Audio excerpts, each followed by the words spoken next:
नमस्कार, आप देख रहे हैं वीके न्यूज। मैं आपके साथ हरीश। भारत के वर्ल्ड कप का दर्दनाक अंत हो चुका है। फाइनल में भारत को ऑस्ट्रेलिया के हाथों करारी शिकस्त झेलने को मिली। 140 करोड़ लोगों का उस दिन दिल टूट गया। लेकिन इस वर्ल्ड कप में कुछ अच्छी उम्मीदें भी थी, भारत की अच्छी खबरें भी थी। मोहम्मद शमी की परफॉर्मेंस हो या विराट कोहली के 50 शतक, सबसे ज्यादा विराट कोहली ने इस वर्ल्ड कप में रन बनाए। कोई भी बल्लेबाज आज तक एक वर्ल्ड कप में इतने रन नहीं बना पाया। कुछ अच्छी यादें भी थी, लेकिन मोहम्मद शमी ने इस वर्ल्ड कप में जो किया वो कमाल किया। जाहिर तौर पर वो उन्होंने कमाल किया। जिस तरीके से उन्होंने कम मैच खेलने के बावजूद सबसे हाईएस्ट विकेट टेकर वो इस वर्ल्ड कप में बने, तो वो वाकई अपने आप में अद्भुत है। और अगर वो इस वर्ल्ड कप में शायद पूरे मैच खेलते तो जाहिर तौर पर उनके नाम करीब 30 से 35 बिल्कुल उन्होंने वो वर्ल्ड कप में सबसे कम मैच के सबसे ज्यादा खेलकर सबसे ज्यादा विकेट लेने वाले गेंदबाज भी बने। उन्होंने 7 मैच खेलकर 24 विकेट झटके, जो आज तक कोई भी दुनिया का गेंदबाज नहीं कर पाया। लेकिन उन्हीं मोहम्मद शमी ने आज एक बड़ा खुलासा किया है।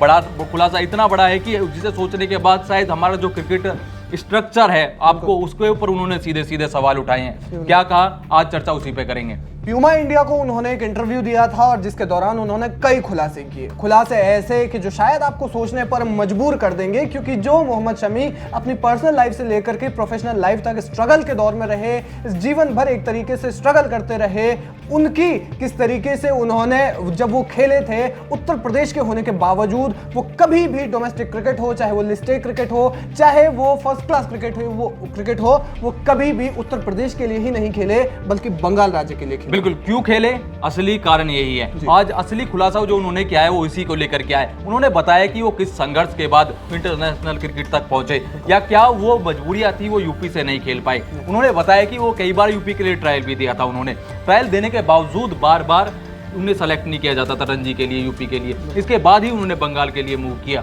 क्यों किया, अब चर्चा उसी पे। तो जिस तरीके से मोहम्मद शमी लगातार अपनी प्रैक्टिस करते थे, उन्होंने बताया है, प्यूमा इंडिया को दिए गए इंटरव्यू में उन्होंने ये बताया है कि वो पहले रेत पर प्रैक्टिस करते थे, नंगे पांव, जिस तरीके से वो दौड़ते थे। और उसके बाद जब वो प्रैक्टिस सेशन के दौरान जब वो अपना फॉर्म भरते थे और उसके बाद जब तब भी उन्हें सिलेक्ट नहीं किया जाता था, तो उससे वो पहली बार में जब उन्होंने कहा कि वो जब पहली बार वहां पर अटेम्प्ट देने के लिए गए थे, उन्हें सिलेक्ट नहीं किया गया था, तो उन्होंने कहा कि आत्मविश्वास के साथ उन्होंने कहा कि नहीं, दोबारा कर लेंगे। लेकिन दूसरी बार भी उनके साथ में नहीं। बिल्कुल, दूसरी बार जब वो ट्रायल देने के लिए जाते थे, वहां पे जो ट्रायल देने के लिए लड़के आए थे वो 1600 खिलाड़ी थे। 1600 खिलाड़ी ट्रायल देने के लिए गए थे, उनमें से एक मोहम्मद शमी थे। मोहम्मद शमी ने एक किस्सा भी उस दिन का बताया। उन्होंने बताया कि मेरे साथ मेरे भाई भी गए थे।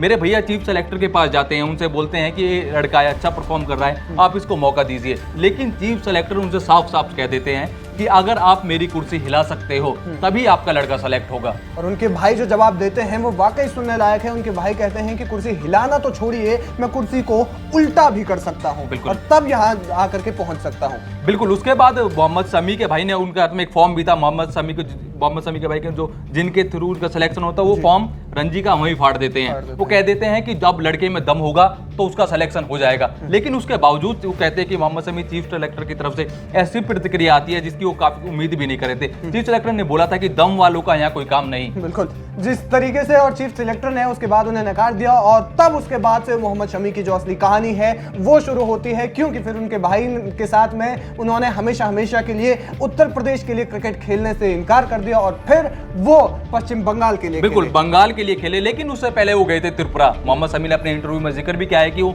जैसे यूपी में उनका सिलेक्शन नहीं होता है, वो जाते हैं त्रिपुरा में जाके वो अपनी प्रैक्टिस करते हैं। उनके वहां पे भी वो अच्छा परफॉर्म कर रहे थे, लेकिन बावजूद उसके मुझे मौके नहीं मिले। उन्होंने फिर भी हिम्मत नहीं हारी, अपनी हिम्मत बनाई रखी। उसके बाद वहां से फिर वो बंगाल मूव करते हैं। बंगाल जाने के बाद वो फिर अपना निरंतर अभ्यास करते रहते हैं, निरंतर प्रैक्टिस करते रहते हैं। उसके बाद एक समय ऐसा भी आता है उनके पास सिर्फ 1000 रुपए बचे थे, लेकिन उन्होंने वहां से भी अच्छा प्रदर्शन जारी रखा, अपनी प्रैक्टिस जारी रखी, खुद पे भरोसा रखा, तब जाके मोहम्मद शमी आज मोहम्मद शमी बने हैं। डेडिकेशन किस तरीके से आपको एक अच्छे खेल की तरफ आपकी प्रतिभा को निखारता है, और जब आप उस प्रतिभा को निखारने के लिए पूरे मन से डेडिकेट करते हैं तो बिल्कुल आप फिर मोहम्मद शमी ही बनते हैं। बिल्कुल, उन्होंने आज दुख भरे अंदाज में उस बात का जिक्र भी किया कि जब मैं यूपी के लिए बार बार ट्रायल दे रहा था तो मुझे मारकर वहां से निकाल दिया जाता था। यानी कि आप परफॉर्म कर रहे हैं, उसके बावजूद भी आपको, ये सिर्फ ना मोहम्मद शमी की सिर्फ कहानी कहानी बाकी खिलाड़ियों की। मोहम्मद शमी आज कामयाब है, मोहम्मद शमी आज उस मुकाम पे है, लेकिन कितने खिलाड़ी ऐसे रह जाते होंगे जो नीचे के स्तर पे, स्टेट लेवल पे, जिनकी अगर उनके अंदर टैलेंट होने के बावजूद उन्हें अच्छा मंच नहीं मिल पाता है। हरीश जी, क्या कारण हो सकता है इसके पीछे? क्योंकि बहुत बार ऐसा होता है कि बहुत सारे जो प्लेयर्स जैसे आपने बताया उनको मौका नहीं मिल पाता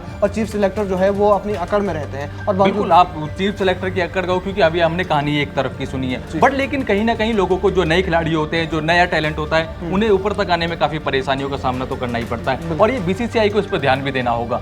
तो जिस प्रकार से मोहम्मद शमी लगातार कोशिश करते रहे, बहुत सालों की मेहनत थी, और उन्होंने इस इंटरव्यू के दौरान जिक्र भी किया है कि 3 साल तक उन्हें कोई मौका नहीं मिला था, उनके 3 साल वेस्ट गए थे, लेकिन बावजूद वो 3 साल के बाद उन्होंने कमबैक किया, पश्चिम बंगाल के लिए गए, पहले त्रिपुरा के लिए गए, वहां उन्हें मौका नहीं मिला, लेकिन उसके बाद पश्चिम बंगाल के लिए गए और पश्चिम बंगाल में खेलते हुए पहले उन्होंने डोमेस्टिक क्रिकेट से शुरू किया, रणजी से शुरू किया, लिस्ट ए क्रिकेट खेला, और तब जाकर के फर्स्ट क्लास क्रिकेट खेलने के बाद वो आईपीएल के लिए सिलेक्ट हुए, और तब भारत में मोहम्मद शमी का एक डंका बजने लगा कह सकते हैं, क्योंकि बीच में उसके बाद उनकी पर्सनल लाइफ भी किस तरीके से अफेक्ट हुई। बिल्कुल, वो मोहम्मद शमी ने बताया कि वो 3 बार सुसाइड करने की भी सोच चुके थे, तो उस मुकाम तक, अगर उस पॉइंट तक कोई आदमी सोचता है तो अंदर से टूटा हुआ होगा, लेकिन मोहम्मद शमी वहां भी हिम्मत नहीं आ रही, उन्होंने वहां से भी उन्होंने वापसी की, और वर्ल्ड कप में पूरी दुनिया ने उनकी हिम्मत, उनकी गेंदबाजी देखी कि उनके अंदर कितना टैलेंट था जाहिर तौर पर। और यकीन, और जिस तरीके से उन पर आरोप लगे हैं, कैरेक्टरलेस होने के उन पर आरोप लगे हैं, और भी जो तमाम जो आरोप है,